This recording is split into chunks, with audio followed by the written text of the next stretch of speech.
Yo, what is going on, guys? It's time a fantastic day today. So I want to go over some news for the Philadelphia Eagles. I want to talk about the draft. I want to talk about our 7th pre-draft visit from a certain player that I really do like.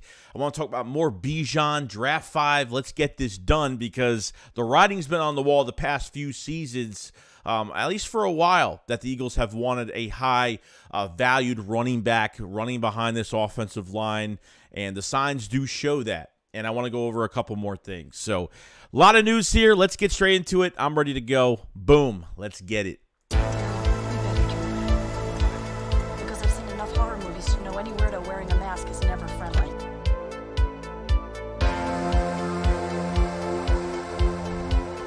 What is going on, guys? Your boy Joey SHAKESQUAD coming, guys, with a video right now. So, yes, 7th pre-draft visit for the Philadelphia Eagles. Besides Bijan Robinson, it's really been offensive line, defensive line, and they bring in another defensive lineman. Probably the best one they've brought in so far for the defensive line, and that's Lukas Van Ness from Illinois. Okay, Lukas Van Ness, size, athleticism, speed, you name it, he's got it, okay? He's even beat some of the really good tackles in the league as well, even with, like, Peter Skoransky, like some of these other guys that, the Eagles are linked to. The Eagles taking an offensive lineman in the first round, I just don't believe it. As much as I think, they love offensive linemen, and obviously with Jeff Stoughton in the building for a multi-year deal, thank God, we're going to be looking at a lot more of them. But I feel like even with no mid-round picks right now, I think they draft an offensive line between the first, 4 picks that the Eagles do have. Their 2 first, their 2nd, and their 3rd. Since you don't have 4th, 5th, 6th, you have 2 7ths.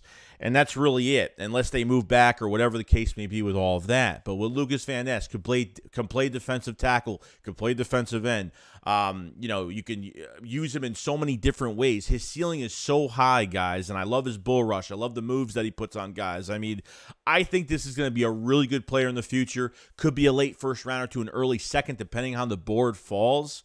But from a perspective of ceiling, it's off the charts, and I think he will become a good player after at least 1 year. And I think he's going to make some noise even the first year he's in the building. And kind of wondering how teams are going to use him, whether they want to keep him as a defensive end, keep him as a DT. I would love to just switch him around. I would like to maybe mismatch him on guys, kind of put him all over the place, use him as that moving piece for your defensive line. Because, it's not rare that you can move guys around, but you have a guy in the first round that can move around and be comfortable with both positions. I think would be a really good thing for this defensive line going forward in the future, because if you have injuries, you have to move guys around. This is a moving piece that you could have for your defense and could be very disruptive at both positions. So, lost a lot of tape on Lukas Van Ness. I really do like him. I think he's very underrated. I feel like a lot of teams are sleeping on him. The Eagles are bringing him in on a pre-draft visit, their 7th.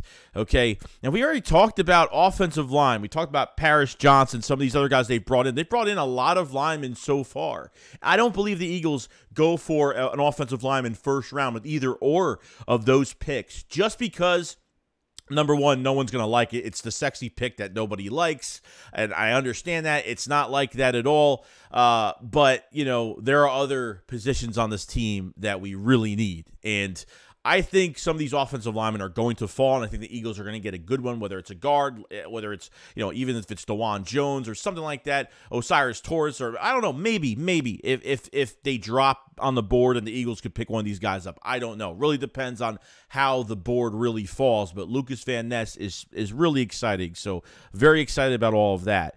When it comes to the whole Bijan Robinson is just, there's just so much that the Eagles have done the past few years. Even the signs have really showed for a while that the Eagles really wanted to get that dynamic type, high caliber running back in the building. I mean, look what they did. They've had interest in Ezekiel Elliott. You guys remember when Zeke got drafted to the Cowboys, the Eagles had him on the pre-draft visit, and they were really interested in him. They just didn't have the ammo. They didn't want to move up for him. And that was just what it was. Christian McCaffrey was an example. Just take the trade deadline last year. The Eagles even put out a 4th, 5th round pick for him to see if, maybe it would work. Obviously, it was one pick. It probably wasn't going to work, and he probably didn't want to come here anyway. But the Eagles had interest when even in the draft for CMC. They had interest in 2019 for him. They had a lot of interest in him that year. They want to trade up for Christian McCaffrey. They the writing was on the wall for all of this. This is the first time where they're in prime position to make your offense better. And I talked about Bijan. A lot of people don't agree with it, but how I look at it is that even if you draft 2 guys in the first round as a defensive guys, it's not going to fix your defense, because at the end of the day, it's going to help, but at the end of the day, your coach is going to, you're going to have a coaching aspect to this defense. These players are not going to bail out the defensive coordinator for another year. And then people worry about this year. It's all about this year. And yes, weak NFC. Yes, the NFC East could be the best division in football this year. Now, I'll see what the 49ers do and see what happens with some of these quarterbacks that get drafted as well. But when it comes down to it, guys, the Eagles have the best quarterback in the NFC. The Eagles have a high explosive offense. Your offense is still intact right now. I'm not talking about this year. I'm talking about an investment for the next 5 years with Bijan Robinson. Because after this year, you're just going to have Gainwell all by himself, because obviously you're losing the rest of your running backs in free agency. Rashad Penny's going to be gone. And Boston Scott's going to be gone. And Gainwell's still going to be here. That's it. You're going to keep bringing these guys back 1 year deals. It just makes no sense to me why, if they only had 1 first-round pick, I wouldn't get a running back. But, like I said, if I feel like Will Anderson and Jalen Carter are going to go and the Eagles just don't feel like moving up for them, and they feel like Bijan will be the pick at 10, I have no problem. If they want to move their second first-round pick to move up, maybe 6, 7 spots to go get him, I think they can get it done. He could go to the Patriots, so you have to kind of watch out in the mid-teens of where you think he would go. But guys, like, sky's the limit for this offense. Why take, and obviously you don't have any third, and probably what's going to help the Bijan movement so much is that you don't have any 4th, 5th, 6th round picks. For Tank Bigsby, for Zach Charbonnet, like, just guys like that. You don't want to draft someone so high to the point where you could have got them later on. And I don't want them drafting somebody so early to the point where, because they don't have those mid-round picks, they just decide to draft them early. That's not how it should go. Should be best player available. And really, after Will Anderson and Jalen Carter, who's the best player available? It's Bijan Robinson. Okay, I'm on this train because I feel like the Eagles have been looking for this for a long time. Really, since Shady left, they've really been looking for this, to be honest with you. They tried doing it with DeMarco Murray. They tried doing it with Ryan Matthews. They would draft guys like, fitting pieces like Wendell Small that played really well here year after year, getting better. They've drafted guys here. Even Josh Adams played pretty good here. You know what I mean? Like, the Eagles have had some good running backs play great here with a great offensive line, and then kind of disappeared, going off, getting shipped to other teams. This right here is a move where this is going to be you'll have the most dangerous tandem in the league with Jalen Hurts and Bijan Robinson, a top 3 offensive line, Dallas Goedert, 2 number 1 receivers in Devontae Smith and A.J. Brown. A.J. Brown and Devontae Smith are playing together for 10 more years, maybe a few more years, and that's it. You know what I mean? So you got a time here to go get a guy. I mean, you're going to go get back to having Macklin and LaShawn McCoy and Deshaun Jackson. I feel like you're getting like a dynamic group like that, even though you didn't win a Super Bowl with them. But you're having like a dynamic group like that with Bijan in the building, not worrying about this for 5 years. I don't even care. I don't even care if you don't re-sign him. You know what I mean? I don't even care if you don't re-sign him. But there is no way Howie Roseman is sitting there comfortable saying, oh, yeah, Rashad Penny. What if Rashad gets hurt? What if any of these players get hurt? I mean, it could be anybody. But with your running back core the way it is right now, who's the more injury-prone guy? It's Rashad Penny. It's not Smallwood. It's not Gainwell. If Penny gets hurt, you're down. It's not enough. It's not enough. And I don't think Howie Roseman is comfortable with that situation at running back. Now, people are going to say, well, you can't have 4 running backs. As of right now, if you add in a 4th running back with Bijan Robinson, okay, Boston Scott is definitely going to move the special. Boston Scott's already playing special teams, but he will stay at special teams strictly, and if someone gets hurt, Scott will do double duty if he has to. They did that last year. They didn't use Boston Scott in every game. There were games that never even lined him up as a running back. He was just a kick returner most weeks. You know what I mean? So I think there's a lot of things that you could do. I think the signs have been showing that the Eagles have wanted a premier back there. And even so, what if he gets 14, 15 carries a game? Who cares? For this year, who cares? But coming years, yeah, he'll get 18 to 23, 20 to 25. Who knows? 19 to 25 carries. Who knows what they could do with him? But for this year, and everyone's so focused on just this year, I'm thinking about the future. I'm thinking about the wide window. Because look at it. What do you have to lose by drafting Bijan? Now you're having 2 first-round picks. You have 11, 12 draft selections next year and an extra second-round pick next year, unless they don't use it for this draft. They'll have 11, 12 draft picks in next year's draft. This draft, they've got to hit on 3 players. Bijan is almost going to be a must in this draft. As much as people want to draft a defensive guy, and I totally get it, like, I'm not stupid, guys. I know you have to draft a defensive guy. I know it's important. I know our defense isn't as depleted as you really think it is. Everyone's like, "Oh my God, we're depleted. What are we gonna do?" Or we don't. You know, people are flipping out over it, and I don't get it. Like, you got your 2 starting outside corners. Who cares? Chauncey Gardner-Johnson left. You got Reed there. You got to get a safety. I think Nicholas Morrow is going to play really good. I think he'll be one of our sneaky, underrated, really big performers of this season coming up. I really do. Because even with Nicholas Morrow, I think you have a guy that literally can cover. He's a tackling machine. I think he's one of the most underrated signings we had this year, and I think he's really going to show out. No joke. And then you're really down to, you might need another defensive end. You might need 2 defensive tackles. Most likely they will draft it. Whether it's not Jalen Carter, whether it will be Kalijah Kancey.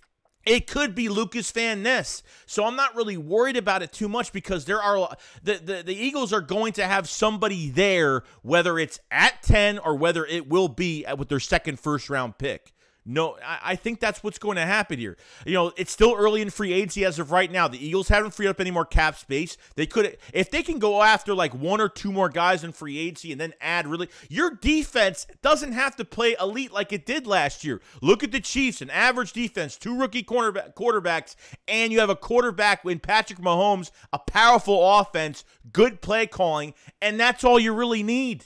You don't need to have an elite defense in this league anymore. This defense needs to play average at best. Just make some stops. That's all you got to do. I'm sorry, guys, but we were spoiled last year. I'm sorry, guys, but it's not going to be like it was last year. It's just not happening. Okay? This team might not get 70 sacks. Sean Desai is going to have to be creative. We need a defensive coordinator that's not going to have his players bail him out. That's just what it is. Sean Desai is going to have to actually use his brain as a defensive coordinator. Okay, a Vic Fangio disciple, a guy that was top 5 in sacks, top 10 against the pass as a coordinator in 21, and he was bottom 10 in run. Other than that, I think he might be the right guy here. I'm going to give him a chance. I'm glad we have a tough schedule. You know what I mean? So we gotta bear with it, because what's more important? What's your strong suit? I want to add as many weapons to that offense as possible. And adding a running back like Bijan Robinson, I don't want to add a lesser talent that's going to be productive behind that line. Like, I'm tired of those moves. Get the #1 guy in Philadelphia. Even if they draft Gibbs, I'd be happy regardless. Bijan is the guy. But if they drafted Gibbs, I would be jumping for joy for Gibbs, because he just a dual threat back, could line up anywhere on the field. Great vision. Reminds me of Alvin Kamara in a lot of ways, and would be huge for this offense. But if you want to go really put up 35-plus points with this tough schedule you're going to have, if the Eagles draft Bijan Robinson, they will be the most feared team in the league. They will be feared.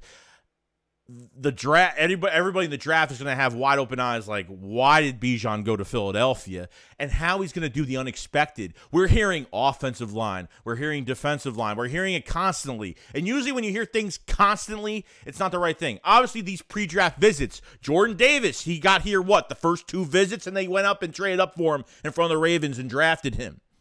You know what I mean? Like, things happen for a reason, guys. I'm hearing, I mean, not like I listen to Mel Kiper or anything, because half those guys are wrong every single year. I don't really look at mock drafts too much here and there, but how he's going to pull something out of a hat, because all the GMs are thinking, oh, the Eagles are going offensive line, defensive line. It's going to happen. And which they will, but with 2 first-round picks, anything is possible. If we had 1 first-round pick, I wouldn't think they'd go running back. But with 2, I think that made it more of a possibility of Howie Roseman showing the signs really since Zeke was drafted by the Cowboys, and now until when we missed out on Christian McCaffrey, they want to trade up for him in that draft, and they tried to trade for him at the trade deadline last year. Why would they do that? They want a back like that. They want a featured back. They want to add McCaffrey last year because, and on a multi-year deal, because Miles Sanders was going to leave, and they knew they weren't paying him. And obviously, we already have Rashad Penny. That's a better back when healthy than Miles Sanders. Miles Sanders could have been brought back if they weren't going to cover that position. Why would they let him go? And obviously, Rashad Penny is just, it's a risk. It's not really a risk because he's getting paid $600,000 guaranteed for the year, so not much there. You know what I mean? So I get that, but all the signs have been pointing to this move. And look, if they don't draft him, I'm not going to be upset about it, because if they draft an offensive lineman, I won't be upset. If they draft defensive end, defensive tackle, I don't care. Safety, Brian Branch, Jordan Battle, Sidney Brown, I don't care who it is, okay, first, second round, I don't care. As long as it helps this team going forward, I don't care. But all I'm saying is this, not saying this offense is not going to be non-explosive next year. It's going to be. But Bijan, that's another position you don't have to worry about for the next 5 years. I know I've said in this video and many other videos 10 million freaking times already. Okay, so I get it, dude, but I'm telling you, this move right here, it's something that it's going to change this offense and hurts that tandem. And then the offensive, you don't realize what these teams are going to have to prepare for all these guys. Not only you got to prepare Bijan Robinson, just having him in the building, not just having him next to Hurts and RPOs and read options, but you got to worry about Penny if he's healthy. I mean, this could be one of the most dangerous running back cores in the league with this quarterback. It's insane. I'm trying to plead my case. I'm trying to get you guys to jump on the dark side with me. Come on, let's get on the train together. But I understand why people are not, and I respect that, and I have nothing against people that are against it. You know what I mean? So that's my whole thing on Bijan. Bijan. If Bijan's in Philadelphia, you're making a Dijon mustard and selling it in Philadelphia. But it's going to be called the Bijan mustard. That's what you're going to do. And that's all I got to say about Bijan Robinson and why the signs are pointing to this move and drafting him at 10 or moving up for him, regardless of what happens what happens with Jalen Carter and obviously Will Anderson will be the biggest differences. Now, the last bit of news I want to talk to you guys about is, apparently on the Greedy Williams IG, okay? There were some things coming out. It looked like Devin White, the linebacker from Tampa Bay, I guess, replied to Greedy Williams signing with Philadelphia. He said, let's make it happen. So I don't know if he's just supporting Greedy and what he's doing. Obviously, they played together. From what someone told me, they played together at LSU, I think. You know what I mean? So they played together. So maybe, I don't know. Does nobody want to be in Tampa? And I think nobody wants to be in Tampa because Brady's not there. They're kind of rebuilding. They're kind of trying not to show that they're rebuilding. But, yeah, they're kind of rebuilding right now in a little way. They still need a quarterback. I know they signed what's-his-face, but, I mean, that's not the answer. We know it's not the answer. We know they just need to fill that spot for the year. You know what I mean? So Tampa Bay, we talked about Antoine Winfield, the idea of trading for him, but he's still on his rookie contract with 1 year left. Devin White's another one that's still young, 24, 25, would be a nice linebacker to add. But how much do the Eagles really like Nicholas Morrow? That's really the question. You know what I mean? I still think they should add another body at linebacker, and if it's adding Devin White to the mix, I don't see why not. You know what I mean? I have no issue with it. But we have no mid-round picks. I don't know what you're going to have to give up. I'm not giving up a third-round pick for a player this year. I'm just not.